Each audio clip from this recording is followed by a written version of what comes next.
මොකෝ බං මේ කාට් කුට්ටේ මේ ජෝකර්ට වගේ ඇඳගෙන. අනේ මන්ද අප්පච්චි මනියා තමයි කිව්වේ මේක ඇඳගන්න කියලා. නැත්තම් අප්පච්චිගේ ඇහැට තීන්ත වැටෙයිලු. එහෙමද? එහෙනම් ඒ බූරුවට කියලා මේ බූරුව අල්ලගනි.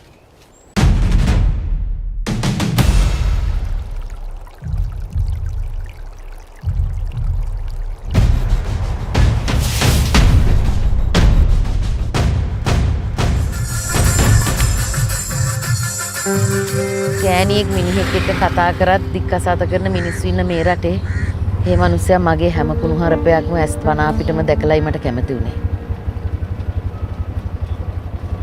එහෙව් මිනිහෙක්ට බොරු කරන්නේ කොහොමද බං? ඉස්සුද? යප්පම් මේ මාමගේ ගෑණි. ඔබ ලැජ්ජ වෙලා. මමද ලැජ්ජ වෙන්න ඕනේ. හරිනම් මාමනේ ලැජ්ජ වෙන්න ඕනේ. ඔබට මතක නැහැ. මාම නෙවෙයි බං මමයි එක. මේ මණි එක වෙන්න කලින් ගොඩාක් ඉලක්කම් තිබුණා. අපච්චි ඔබ ගිහින් උඹේ වැඩ බලාගනින්.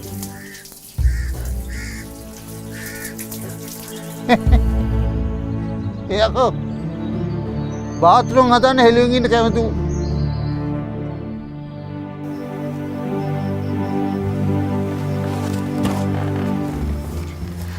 කතුම මන්දියා කණ්ඩ වගේ බලන් ඉන්නේ.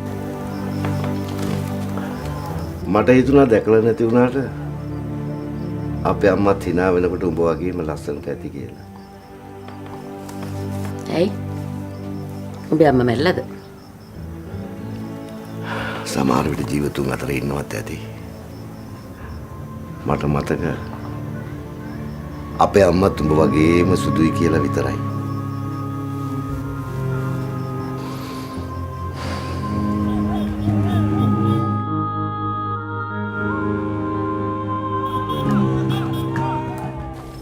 දැන් එතකොට අර ඉන්නේ සීතා දේවී වෙන්නේ.